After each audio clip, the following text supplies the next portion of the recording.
Hi, friends, and welcome. As you can tell, it's starting to get a little cool here on our bend in the river. The trees are all ablaze. It's a great autumn day. And today's program, well, let's just say that it's a two-parter that's going to have you a little bit confused. It did me.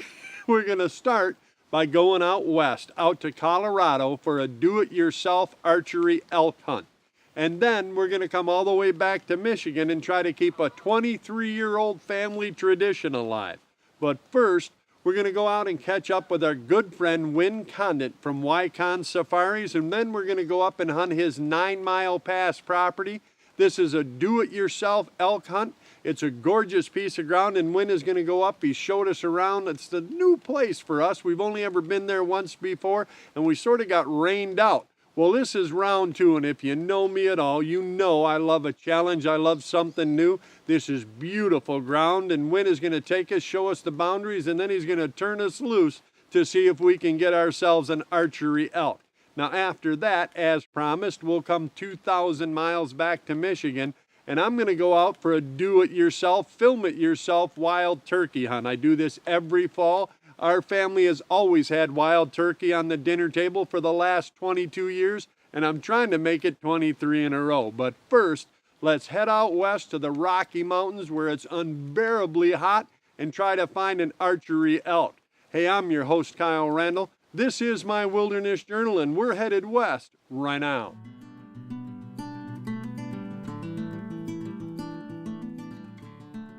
The sun was still hot on my back as I worked my way up Shelley's Draw that afternoon.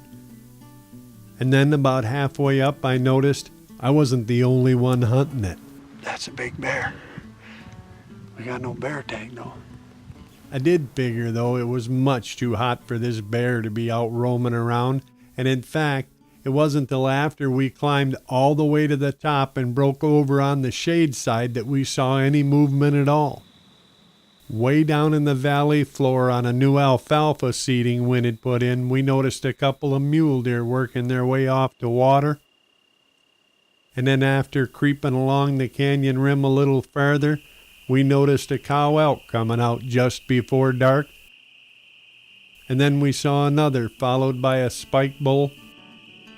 Even in this heat, critters were using that field, and tomorrow I was going to see could I get a little closer to them. We saw a lot of activity down on that new alfalfa seeding in the bottom of the valley, so much so that we decided to spend the next evening in a ground blind down along the edge of the field.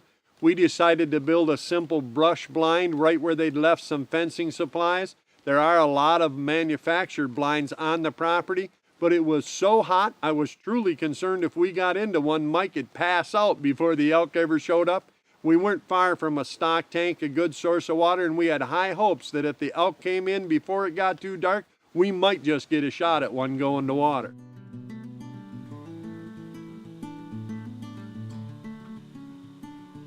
As the sun started to set, I noticed a couple of mule deer working their way down the field.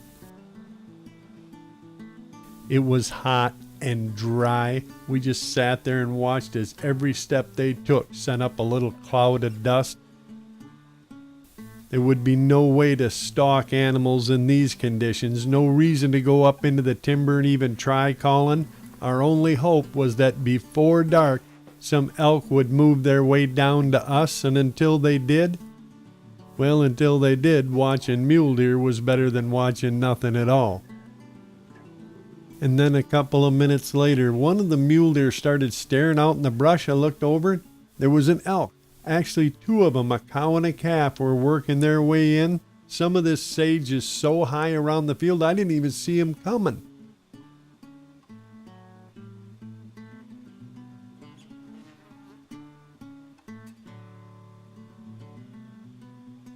The elk fed around just inside the corner of the fence for a few minutes, but they kept looking back out into that same high sage.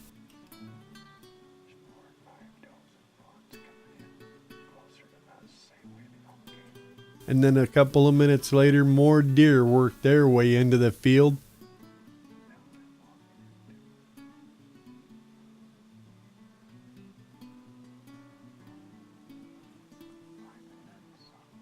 More and more deer were working their way out into the field.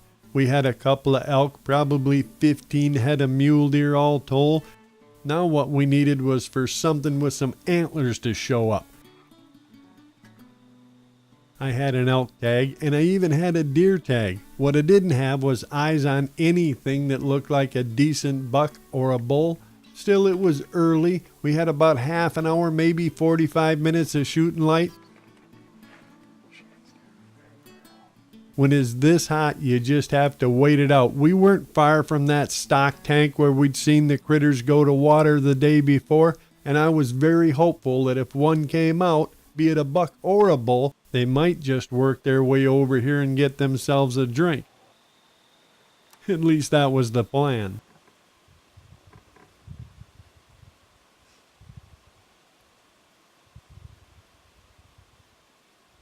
As we sat watching the deer and the elk, I did notice they weren't the only kinds of big game out here. Unfortunately, he didn't look like he'd dress out none too meaty, so I decided to just let him go. And then, when that mouse left, I looked up, and the elk were leaving too.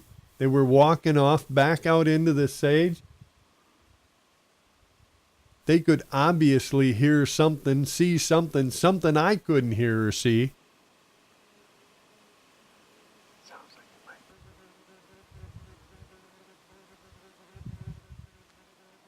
And then, after a few minutes of standing out in the brush looking around, they turned and walked right back up into the field.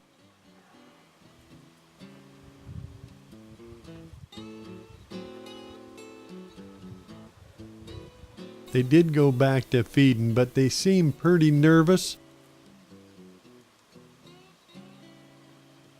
It was still obvious something was bothering them. They could hear or sense something.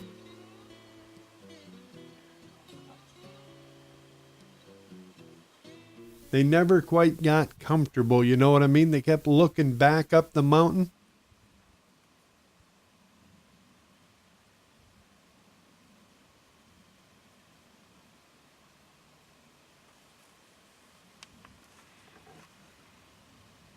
And then I heard it. Somewhere up on the mountain, I could hear a bull talking. And then I could see elk. Cows and calves were working their way down out of the oak brush, heading toward the field.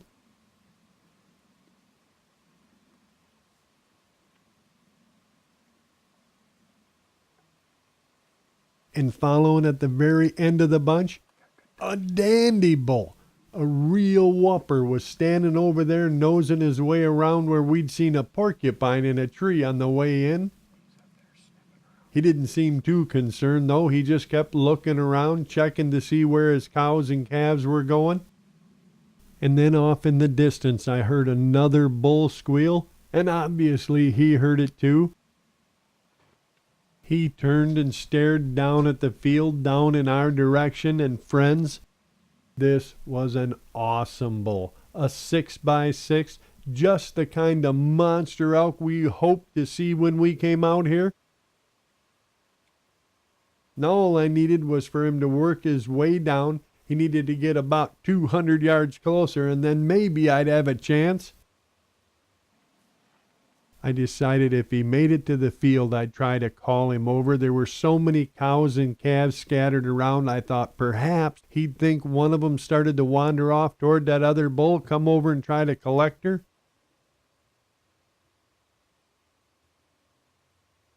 Either way, you can't pass up an opportunity like this. You don't get to see a bull like that just anywhere.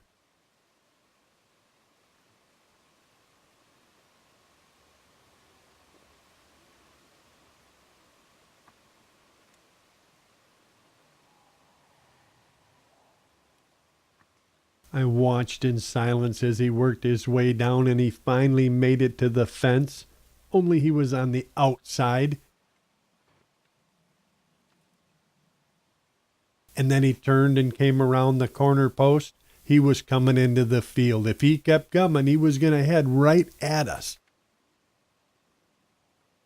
I knew he wouldn't be too excited about those cows. The rut was barely beginning, and in all this heat, there was no reason to expect that he'd get all excited and come charging in, even if I did get his attention. Still, you don't get a look at a bull like this every day, and I figured if he got to the middle of the field, that got his attention. He was coming.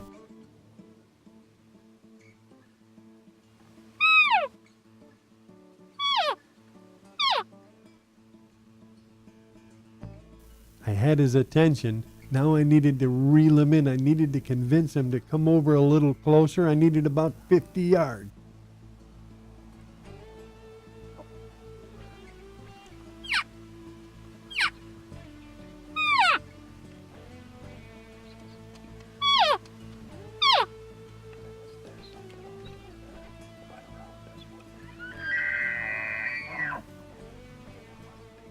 He was definitely interested.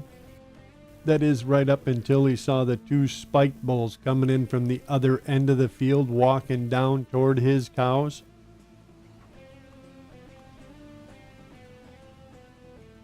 Yeah, then he wasn't nearly so concerned with the sound in the bush. He turned and started marching right straight up the hayfield at him.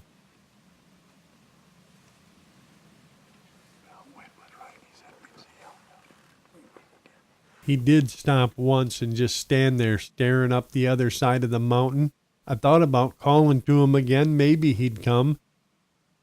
That is, right until I noticed a cow and a calf walking out on our side of the field at less than 25 yards. There was no way I could call to this bull with them that close. I'd just have to sit there and wait it out until they passed by. I would have loved to use this cow as a living, breathing decoy, but if I started calling and she came looking, the whole deal would grenade right in my face.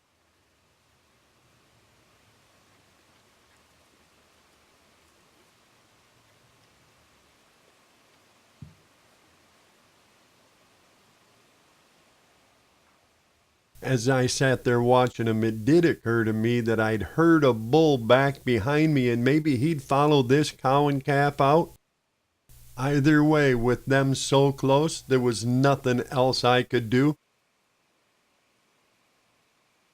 I'd just have to sit there and watch as it got darker and darker and this bull got farther and farther down the field.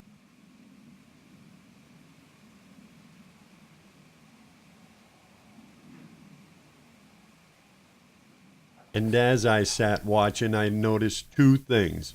One, the big bull and his group were getting farther and farther away. And two, the young bulls from the top of the field were now coming in. Friends, in the state of Colorado, it takes 4 points on one side to be legal. It'd be some time before that guy was this guy and in any danger from me. That was a gorgeous bull, and I had him coming. All I needed was another 30, 40 yards, and I had enough for a shot. Had I been on a rifle hunt, it'd have been all over right then and there. Unfortunately, as you know, when you're using a stick pusher, you gotta get him close, and I just couldn't convince that big boy to leave 30 or 40 real cows and calves to come looking for one errant girl he could hear but not see somewhere out in the brush. Still, we'd seen a monster, we were seeing elk, a lot of them were coming for water, and hopefully sooner or later he'd get thirsty. Friends, you know the part of the song, Her Purple Mountain's Majesty? This is where that comes from. And by purple light, we'd already hiked all the way to the top.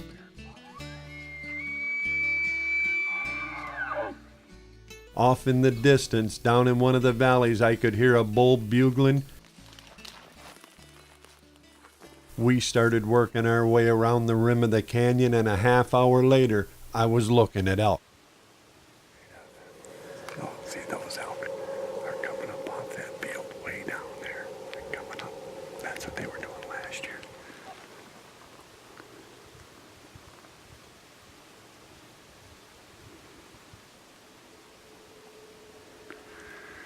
There goes your tag filler right there, down here at the bottom.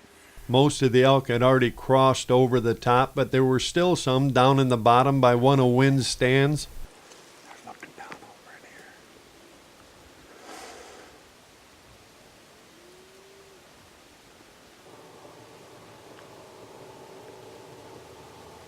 It's cool to video walking right behind that stand is the whole point. I think Wynn might have that stand in the wrong place. Those cows are 3 or 4 feet from it.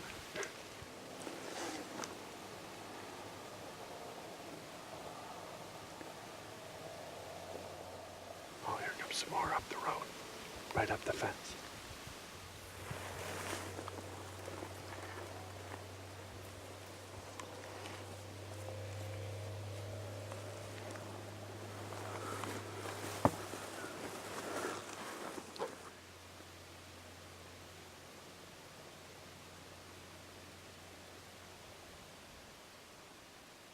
We watched as a group of cows and calves worked their way up the road in our direction.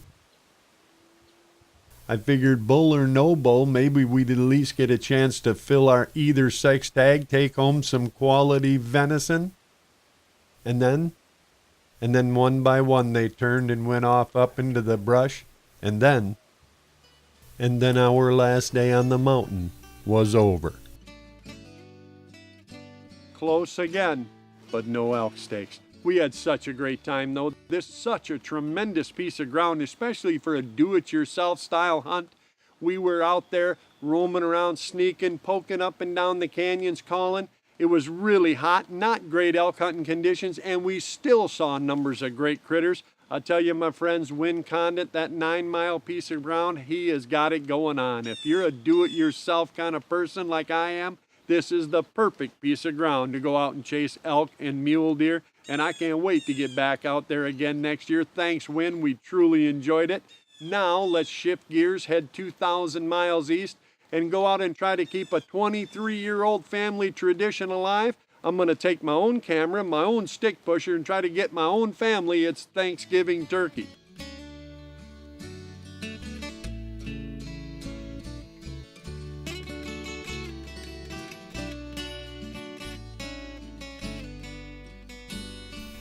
It was an awesome autumn afternoon. The colors were absolutely on fire.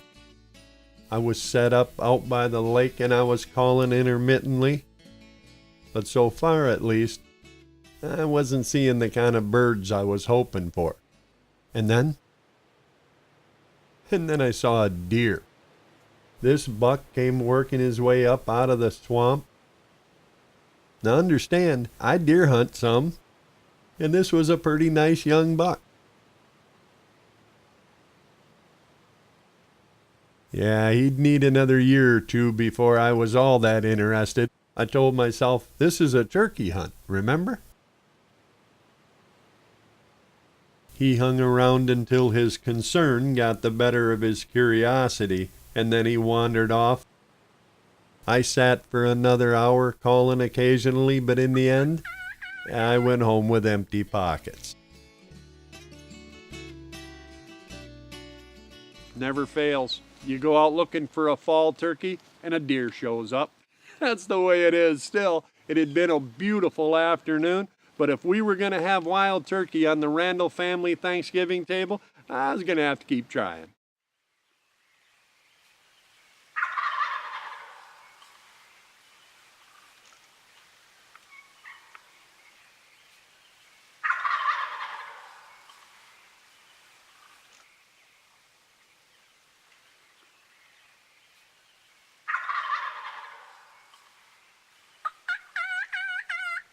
That next morning broke a little bit gray and rainy, but I had a couple of birds working. I could see 'em coming down through the trees, and I was thinking, man, if you get out here into the food plot and get anywhere near that decoy. I called soft to 'em, just pleading for 'em to come.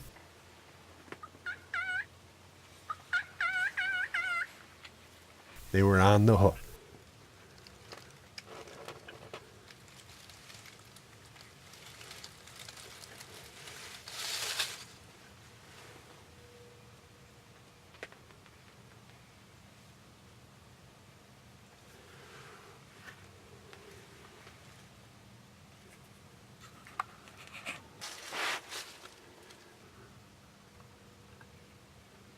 I'd rung the dinner bell. Now all I needed to do was make the meal.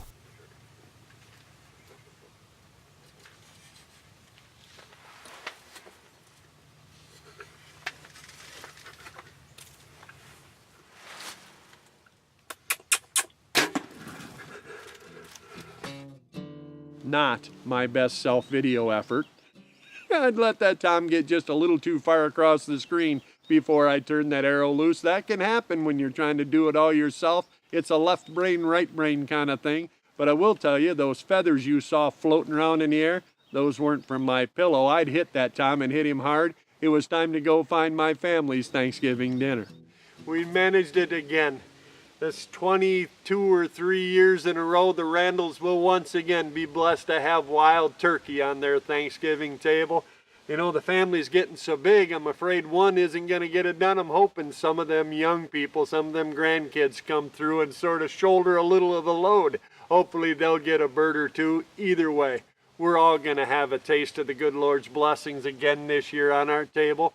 And I have to say it has been a tumultuous but a tremendous year. We've lost some great friends. If you're a frequent flyer, you know that there's going to be a few empty spots at the campfire this year. But we truly have too been blessed.